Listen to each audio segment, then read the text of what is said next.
Let's unpack this royal nonsense, shall we? According to some deeply concerned friends, translation, someone who once stood behind Harry in the queue at Whole Foods, he only has one friend in Montecito. That friend? Nacho Figueras, a gorgeous Argentinian polo god philanthropist, and the kind of man who probably makes a saddle jealous. But you see, Nacho travels, so naturally Harry is desperately lonely. Because we all know if your bestie's out of town, the only logical conclusion is full-blown Prince Edwardification, right? Yo, come on, let's be real for a second. The British tabloid media has been doing the absolute most to make lonely Harry the sad prince who regrets everything. It's giving Hallmark movie reject. It's giving please come back to the firm, we miss exploiting you. So let me get this straight. When Harry was trapped in the gilded cage of palace life, they called him a spoiled man-child. When he escaped, built his life with Meghan, and moved to California, they said he was whipped. And now, because he's not seen at the pub every Friday night with a bunch of people named Nigel, he's desperately lonely? Sweetie, make it make sense. Across the ocean, British tabloids spin a different tale. They paint Harry as lost and isolated, a lonely figure in a vast mansion. These stories suggest regret and disconnection from his roots. The narrative is persistent, designed to cast his bold move as a mistake. Anonymous sources claim he misses royal life and military camaraderie. The tabloids portray imbalance, his wife thriving, him adrift. Headlines declare lonely Harry, feeding a hunger for drama and downfall. But these stories unravel under scrutiny. The loneliness narrative is a tool to invalidate his decision, framing it as failure. It reassures those who cling to tradition that leaving the royal path leads only to misery. Yet the main character seems unaware of his supposed tragic role. The whispers continue, but they're fading against the sounds of a life being fully lived. The real story is not one of regret, but of resilience. The prince's new chapter is written in joy, not sorrow. These reports of sad Harry are almost comical in their invention. We're asked to believe a man with a loving family in paradise is secretly miserable. The same media that once criticised him now claim concern for his happiness.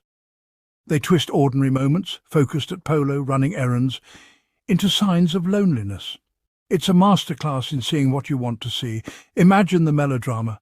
Harry, alone in a dark room, longing for rainy London, while his family laughs outside. The reality is far less dramatic and much more joyful. The imaginary sadness is a ghost conjured by those who miss having him as their main character. These tales are entertainment, not serious reporting. The Lonely Prince is a fiction. The real man is busy living. In that, there's a quiet victory more compelling than any tabloid tale. The truth is found in the life he's chosen, not the stories left behind. To see the truth of Harry's life, look at what he's built in Montecito. He's not a prince in waiting, but a present father and partner. His kingdom is family, purpose and peace, not titles or land. Days are filled with the joyful chaos of raising children, not ceremonies. His partnership with Meghan is a foundation weathering immense public pressure. Through their Archewell Foundation, they serve causes they care about: mental health, community and online safety. Harry's work with the Invictus Games continues, showing enduring commitment to veterans. The peace they've found is their greatest treasure: privacy, freedom and space for their children to grow. This tranquility is not isolation, but fertile ground for family and purpose. The reality is a thriving, intentional life, far from the lonely caricature. Here, happiness is quietly, deliberately cultivated. The media's treatment of Harry is nothing new. It's a pattern that's followed him for years. Once the party prince, then the soldier prince, he became the problem prince when he chose his own path. The relentless hunt for a negative story has been constant, from youth to marriage. Criticism was intense and personal. Privacy was impossible. Stepping back was a response to unending pressure, a bid for survival. Now the hunt continues from afar, inventing inner turmoil since they can't photograph his every move. The loneliness narrative is just the latest chapter in this saga. It's an attempt to control him, to punish him for leaving.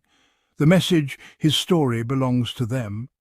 But by writing his own, he's committed the ultimate act of defiance. The press circles, unwilling to let go, but Harry is out of reach. He's aware of the predators, but protected by distance and a new life. The hunt is over. He's found safer ground. Critics compare Harry to Edward VIII, who abdicated for love and lived in supposed exile. The tabloids use this as a cautionary tale, suggesting Harry repeats a historic mistake. But the comparison misses the point. Harry's choice was personal, not a constitutional crisis. Edward's story is one of aimlessness. Harry's is one of purpose. He's building a legacy through charity and advocacy, not idling in exile.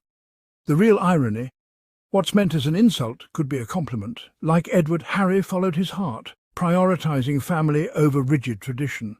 He refused to let history repeat its saddest chapters.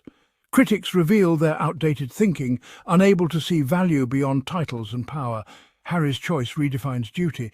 Service can take many forms. The weight of history is a lesson, not a burden. He's forging a more fulfilling future, guided by love and integrity. In the end, the truth is clear. The Lonely Prince is a fiction. Harry is not just surviving, but thriving in his new life.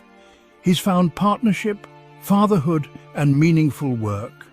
The Invictus Games and Archwell Foundation are growing. His memoir tells his story on his terms. These are not the actions of a man lost in regret. The real proof of happiness is in private moments, a peaceful childhood for Archie and Lilibet.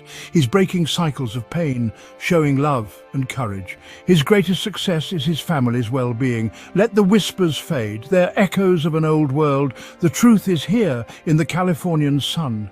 Harry listened to his heart, built a life true to his values, and flourished. He is not lonely, he is home. And he is happy. So, the next time you hear the tabloids whispering that Harry's desperately lonely, just remember, this is the same media that swore Meghan would never survive Hollywood again. And now she's out here making black and white look like a revolution. And Prince Harry? He's not turning into Uncle Edward. He's turning into the kind of man who didn't sell out his wife, didn't let the palace swallow his soul, and chose healing over hierarchy. Keep spinning, tabloids. The Sussexes are still unbothered, moisturized, and living their truth, with love, purpose, and plenty of sun. Until next time, darlings, stay bold, stay brilliant, and remember, if the press says you're failing, you're probably winning. This has been Meghan and Harry Tales with your boy Adrian. Don't forget to like, share, subscribe, and leave a review. Unless you're Piers Morgan, then you can keep it to yourself.